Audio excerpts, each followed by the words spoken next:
जमशेदपुर के परसोड़ी क्षेत्र के मध्य हलुदबनी पंचायत कोचा कुली गांव में धूमधाम से बाहा बोंगा पूजा मनाया गया।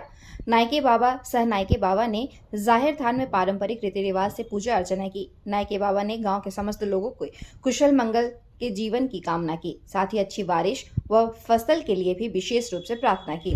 पूजा अर्चना के पश्चात नायके बाबा ने समस्त ग्रामीणों के बीच सखुआ का फूल वितरित किया। सखुआ फूल वितरण के बाद गांव के ग्रामीणों ने मांदर व नगाड़े की थाप पर एक दूसरे का हाथ थामे पारंपरिक बाहा नृत्य कर उत्सव का आनंद लिए। देर रात तक बाहा नृत्य कार्यक्रम चलता रहा।